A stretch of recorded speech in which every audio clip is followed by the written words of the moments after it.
Hei ja tervetuloa uuden videon pariin. Tänään tehdään mokkaruutuja.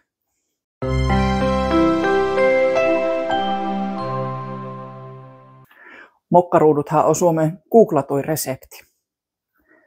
Tänä päivänä teen sen kotitalouskirjasta 8. ja 9. luokka.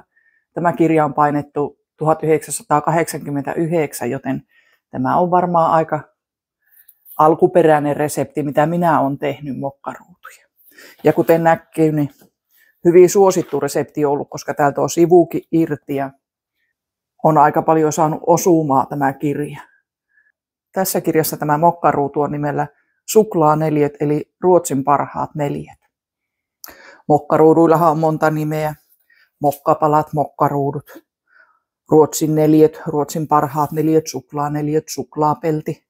Mitä kaikkia näitä nyt onkaan? Millä nimellä te kutsutte mokkapaloja? Ja tämä mokkapala-nimitys tuli vasta 80-luvulla, että siihen asti ne oli mokkaruutuja. Syystä, että siihen 70-luvulla vielä mokkapala yhdistettiin nahkapalaseen, mokkanahan palaseen. Ja sitten vasta 80-luvulla näitä ruvettiin kutsua näitä leivonnaisia mokkapaloiksi. Ja tämä alkuperäinen reseptihän on Ruotsista. ICA-ruokakaupan tämmöinen reseptikirja ollut 1940-luvun puolivälissä. Ja 50-luvulla näitä reseptejä on alettu ruotsalaisia keittokirjoja suomentaa oikein paljon, niin sieltä on sitten suomennettu tämäkin ohje. Tästähän on sitten semmoinenkin versio kuin Tuuloman torttu. Siinä on se valkea kakkupohja, ihan sokerikakkupohja, mutta sama kuorute. Ja sen on kehittänyt Ritva Tuulos. Ja jotkut on sanonut, että on saanut jo 60-luvulla mokkapaloja, mutta minä taisin saada niitä vasta kun menin yläasteelle ja siellä ylemmät luokat keräs luokkaretkin rahaa ja möivät sitten koulun kahviossa näitä mokkapaloja. Ja tietenkin kotitaloustunnilla sitten tehtiin mokkapaloja. Aletaanpas tekemään mokkapaloja. Minä teen nyt vaan tämmöisen pienen peltillisen. Jos haluaa koko uunipellillisen, niin kannattaa tehdä sitten tämä ohje kaksinkertaisena. Mitäs me tarvitaan? 150 grammaa voita, 2 desiä sokeria, 2 munaa, 3 desiä vehnäjauhoja, 1 teelusikka leivinjauhetta, 2 teelusikkaa vaniljasokeria, 1 ruokalusikallinen kaakaojauhetta ja desi maitoa.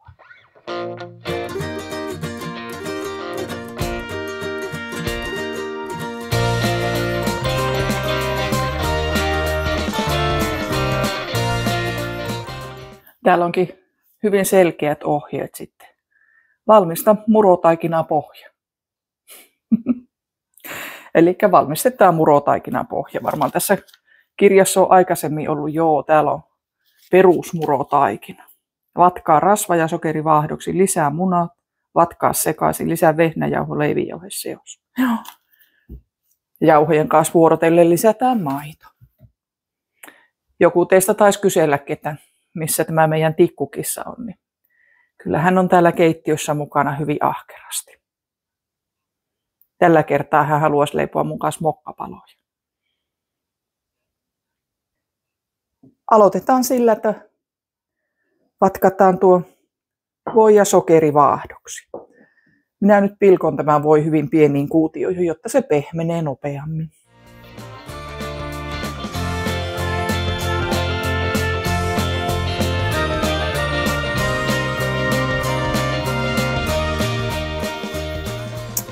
Sitten tarvittiin 2 desiä sokeria.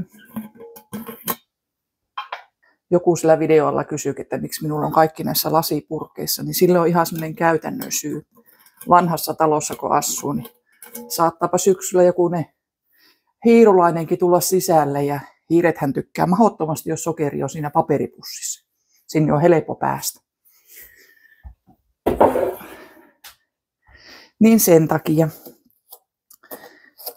harkittiin aika kauan, että hankinko peltipurkkeja, vaan totesin, että nuo lasipurkit on ehkä käytännöllisempiä. Ja tuohon nurkkaan ei tosiaan aurinko paista koskaan, että ei ne ole suorassa auringonvalossa. Ja tuo nyt on toiminut jo Ensimmäiset nuo purkit laittoi varmaan 10 vuotta sitten ja on toiminut ihan hyvin. Eivät ole kärsineet tuossa. Ja pitäisikö meidän laittaa uunikin lämpiämään? Mähän paistetaan 180 asteessa. Ja yksi syy näiden mokkaruutujen suosioon on varmasti sekin, että nämä on tosi yksinkertainen valmistaa. Tässä ei ole mitään ihmeellisiä kommervenkkejä. Onko siellä vielä joku ihminen, joka ei ole tehnyt mokkaruutuja tai maistanut niitä?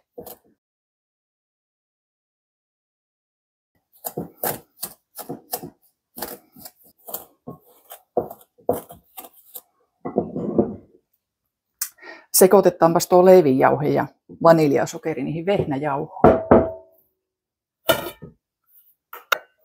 Mehän tarvittiin 3 desiä vehnäjauhoja.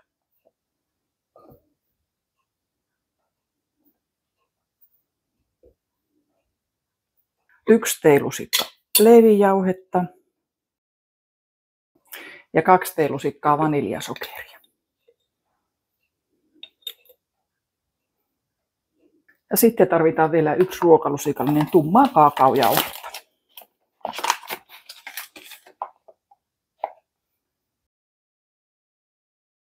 Ja nyt taas kun tähän tuli tätä kaakaojauhetta, niin kannattaa varmaan laittaa siivillä läpi nämä jauhot.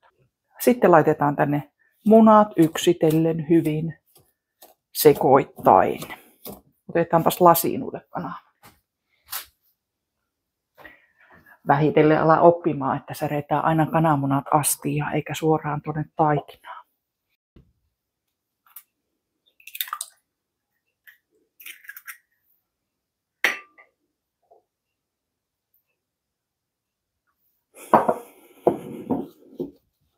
Porissahan näitä mokkapaloja kutsutaan masaliisaksi.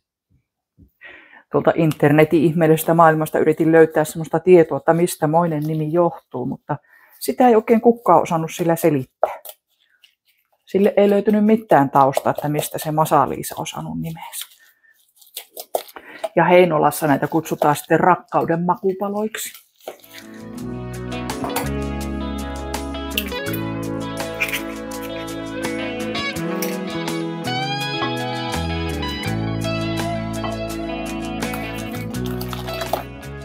Sitten laitetaan vuoron perään jauhoja ja maitoa.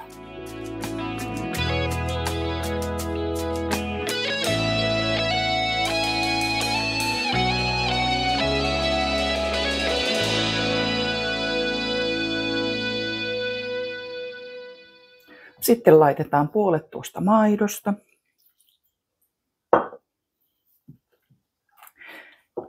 Käytettekö te tähän nesteenä maitoa vai kahvia? Minä olen käyttänyt aina maitoa. Siinähän voisi varmaan tehdä niinkin, että laittaisi kahvia. En kyllä verrannut yhtä, että onko tämä ohje se alkuperäisen ohjeen tapainen. Mä luulen, että Ikan sivulta voi löytyä se ihan alkuperäinenkin ohje. Minun ohje on tosiaan 80-luvun lopulta. Siinäpäs meillä olisi mokkaruututaikina. Ei muuta kuin laitetaan se paisto. Hyvän näköinen taikina tuli. Kyllähän näitä on varmaan tullut tehtyä, jos lapset on jotakinkaan urheilua harrastanut sillä. Pitänyt varoja kerätä kisamatkoihin tai muuta. Mokkaruututhan ne on aina ollut se myyntivaltti. Ja niin oli siellä meidänkin koulun kahvilassa. Ei siellä semmoista kahvilaa ollut. Periaatteessa kahvilaa ollut, mutta siinä ruokala eteisessä näitä myytiin. Ja niin mekin sinne Ruotsiin sitten päästiin korkearannikolle luokkaretkelle 9. luokalla. Suurelta osin mokkapalojen ansiosta.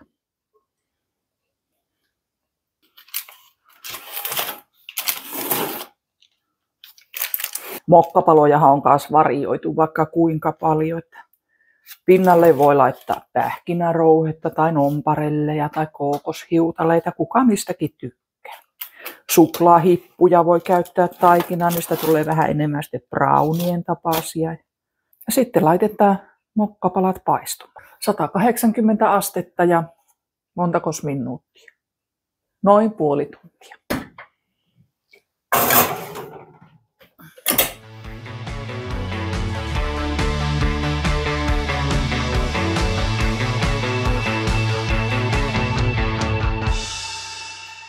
Sieltä tuli meidän mokkapalat.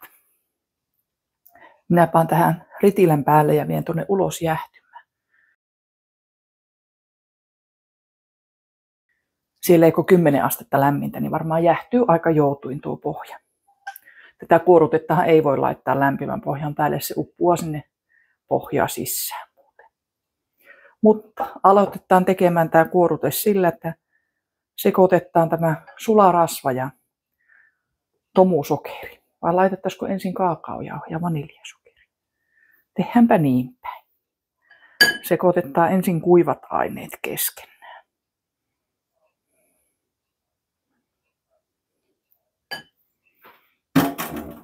Ruokalusikallinen kaakaojauhetta ja teelusikallinen vaniljasokeri. Sitten laitetaan voisulaa tänne sekaan.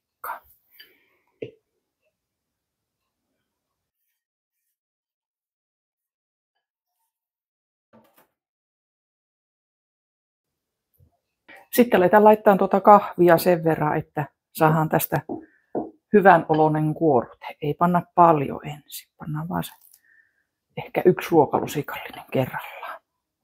Helposti tulee sitten liiankin notkia kuorute.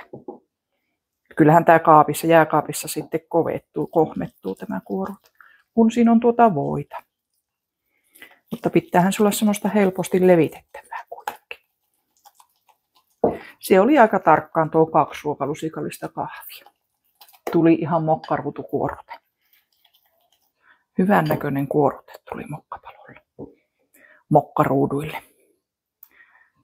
Minä olen tainnut käyttää niitä 2 nimitystä tästä ihan aina. Sekä mokkapaloja että mokkaruutuja. Sitten otetaan vaan, että se pohja jähtyy ja levitetään kuorute ja ripotellaan nomparelle ja päälle.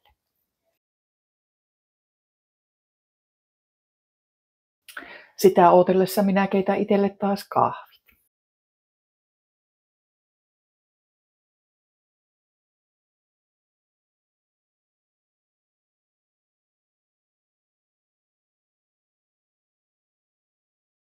Oliko siellä ulkona vähän kylmä? Vai oliko siellä hyvä keli olla? Oliko siellä hyvä keli olla? Niin. Sitten levitetään kuorute tähän mokkapalojen pinnalle.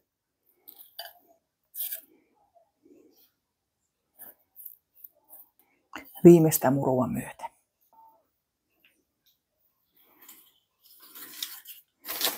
Sitten vielä nomparille ja päälle. Tai laittaa ensin käjelle ja tästä ripotella. Ei mene niin paljon. Eiköhän siinä ole riittävästi. Tehdäänkö semmoisia vähän pienempiä palasia?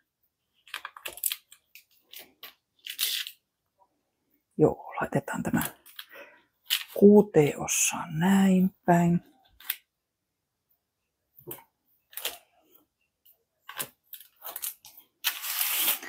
Ja näin päin 4 osaan.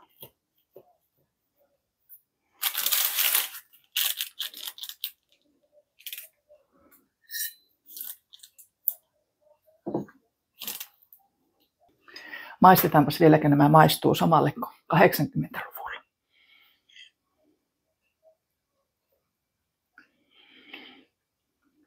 Kyllä on, kuulkaa, hyvää. On.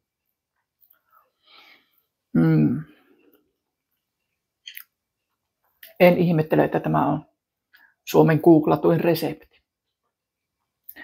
Kyllähän tämmöisen, kun tekee näin viikonloppuna, niin se on vähän kuin juhlapäivä.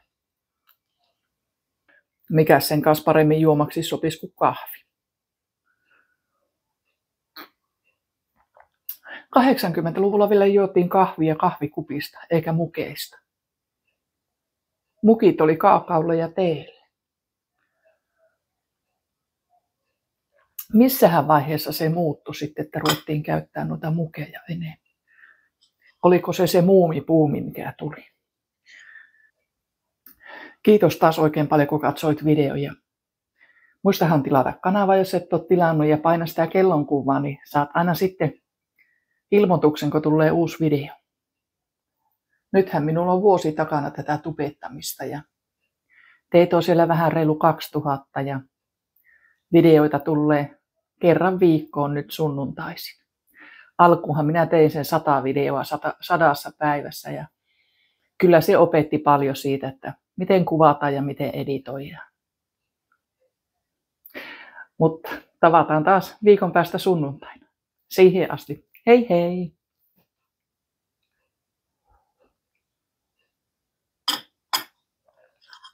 Tämä maistui kyllä ihan samalle kuin sillä ruokala etteisessä myynnissä olleet mokkapalat.